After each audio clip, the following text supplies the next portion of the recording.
You're listening to Skeptoid. I'm Brian Dunning from Skeptoid.com. Amelia Earhart Redux. Competing networks, competing craziness. As someone who frequently criticizes the manufactroversies surrounding the 1937 disappearance of Amelia Earhart, I'm often asked why people are so obsessed with her. In the 1930s, she was the most famous woman in the world. At home, she was not only America's sweetheart, she was revered for smashing the gender barrier in aviation. Although not the first female pilot, she was the 16th to obtain a license, she was by far the most celebrated. When a person of such rare transcendence dies, and especially when they die mysteriously, leaving unanswered questions, it is virtually a certainty that folklore will form, and even conspiracy-mongering. At some point, the personal tragedy devolves into distasteful public exploitation, exactly as we're seeing at the History Channel and National Geographic television networks. For the sake of sensationalism, these networks have elected to bury known history, and instead drag Amelia Earhart's body through the streets, each promoting one of two false histories of her final flight. In 1937, Earhart and navigator Fred Noonan were completing their third-to-last leg of a flight around the world, about to stop to refuel at remote Howland Island, an American atoll frequently used for that purpose, and serviced by the U.S. Coast Guard cutter Itasca. They went down when they ran out of fuel flying a search pattern after having overshot the island in the early morning hours. Using all their various data, Itasca's radio technicians determined the boundaries of a region where the plane most likely went down. Inevitably, the search was unsuccessful. No serious doubt exists about what happened. The only mystery is where within that quadrant the plane might have ditched. We'll probably never know, as the water is very, very deep, half again as deep as where the Titanic was found. We'll talk about this more in a moment, but if you want the U.S. Navy's complete 96-page report, it's available from the National Archives, as are the relevant entries from the Itasca's radio logbook, though not online. The alternate history that has received the most attention is that promoted by Rick Gillespie and his group called Tiger. For decades, their business has been to churn out press releases and persuade TV networks to fund expeditions. In their version, Earhart did not go down, as proven by Itasca's radio logs and the physics of fuel consumption, but instead navigated precisely to another island, Nikumaroro, an incredible 350 nautical miles in almost exactly the opposite direction. They landed safely and lived as castaways.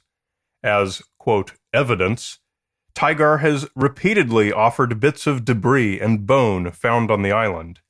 Silly, because Nikumaroro has been frequently populated since the mid-1800s by litter-happy pearl divers, British colonists, a Coast Guard station, yacht visitors, and many others. This is the version promoted by the Discovery Channel, and most recently by National Geographic. I discussed the Tiger story in depth in episode 295, Finding Amelia Earhart, which you should check out to learn its numerous fatal flaws.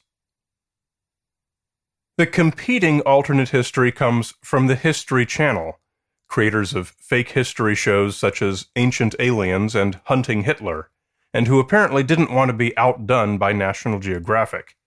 They chose one version of the longest-running Earhart conspiracy theory, most tirelessly advocated by alternate history author Mike Campbell, which holds that Earhart and Noonan were picked up at sea by a Japanese boat, which managed to evade the American and Japanese ships who searched for them, then brought them back to Japan, Saipan, or some other island, and held them as prisoners of war, even though no hostilities existed between Japan and the United States. As a centerpiece to publicize their program, the History Channel chose a photo recently found in the U.S. National Archives by a devotee of this theory, showing some people on a wharf on Jaluit Atoll in what are now the Marshall Islands. The claim was that it depicted Earhart and Noonan as prisoners, stopping at this tiny atoll and being briefly allowed ashore for some reason. It was a photo of a printed photo, and it was too blurry to make out any details, so the devotees supplied their own. They said 2 of the people in the photo were positively identified as Earhart and Noonan, and they pointed to an indistinct shape behind a large Japanese cargo ship, probably one of many sailboats in the harbor, as unequivocally an airplane on a barge, exactly the size of Earhart's Lockheed Electra. Why a large cargo ship, its decks festooned with cranes for loading cargo, would transport a small airplane by towing it on a barge instead of on its cargo decks was not convincingly argued. Small cargo is never transported by towing it on a barge in the open ocean. The photo was undated, but the devotees gave reasons why they believe it was from 1937. The real reason, of course, being that they worked backwards from their preferred date.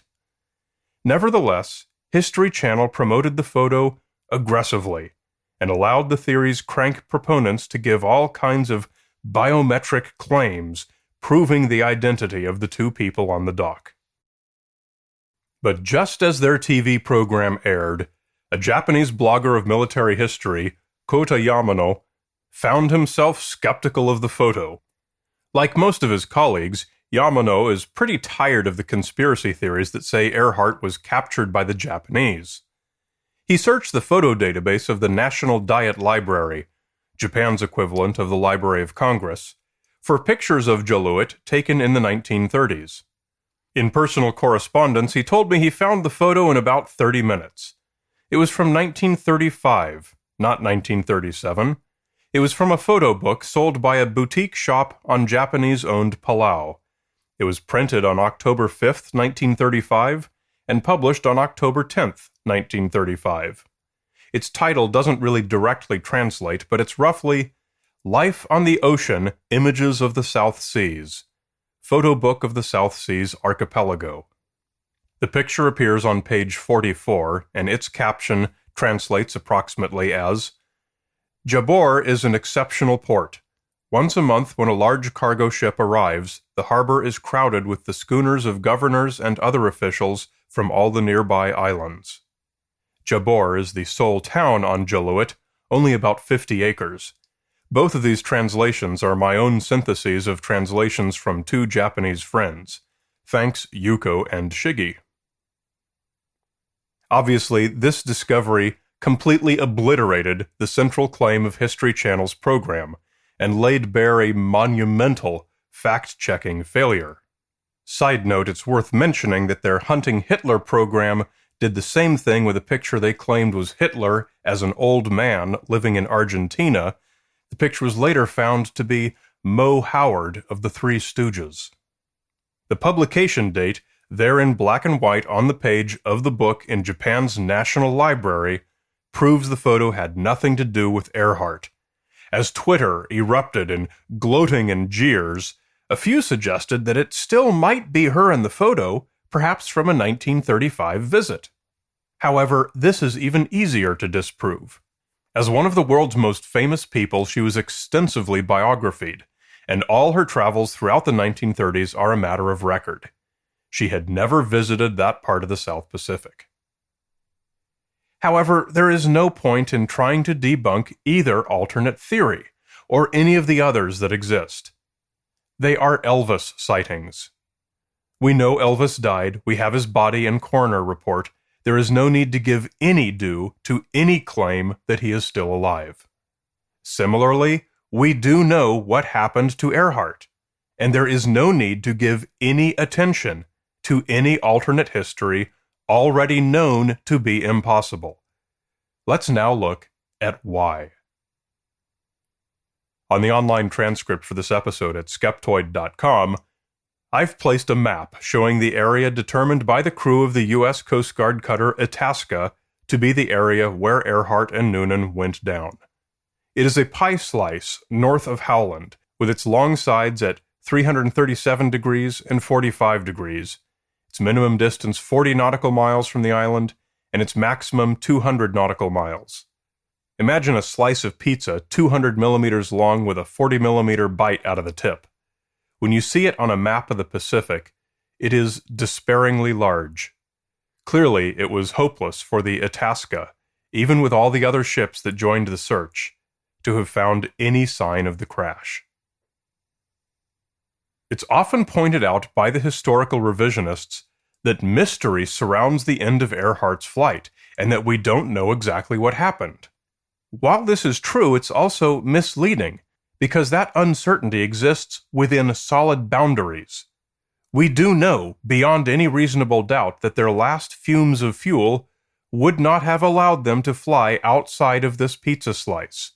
Certainly not to Niku, and just as certainly not to any other islands or atolls, because there are none within that search area.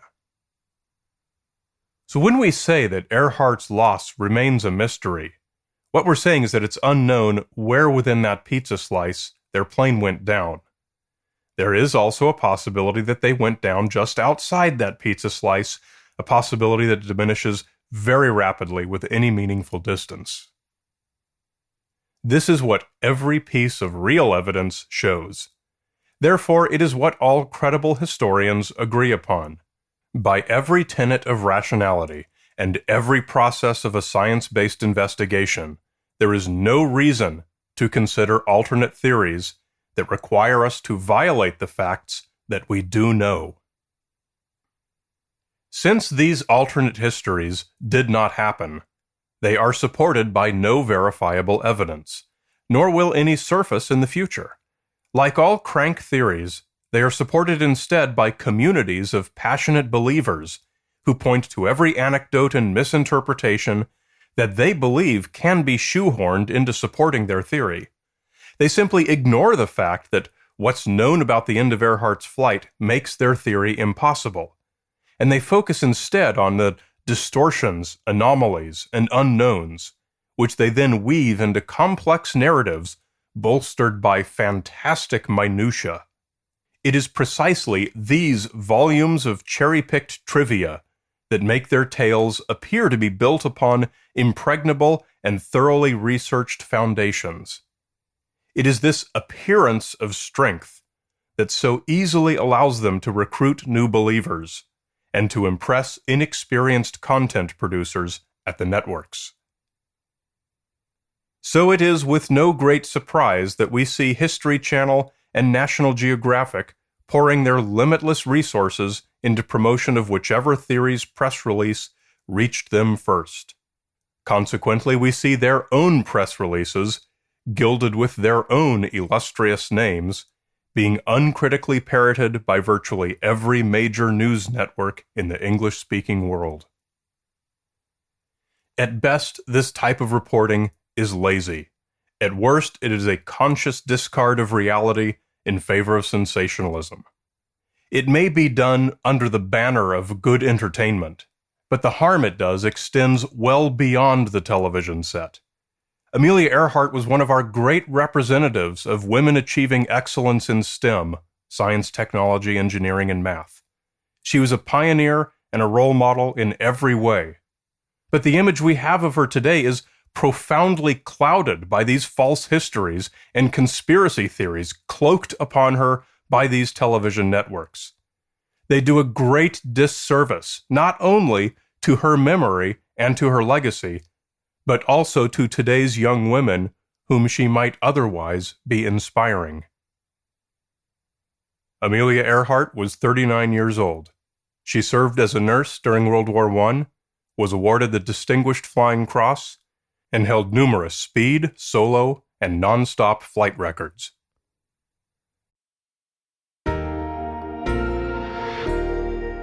You're listening to Skeptoid, a listener-supported program.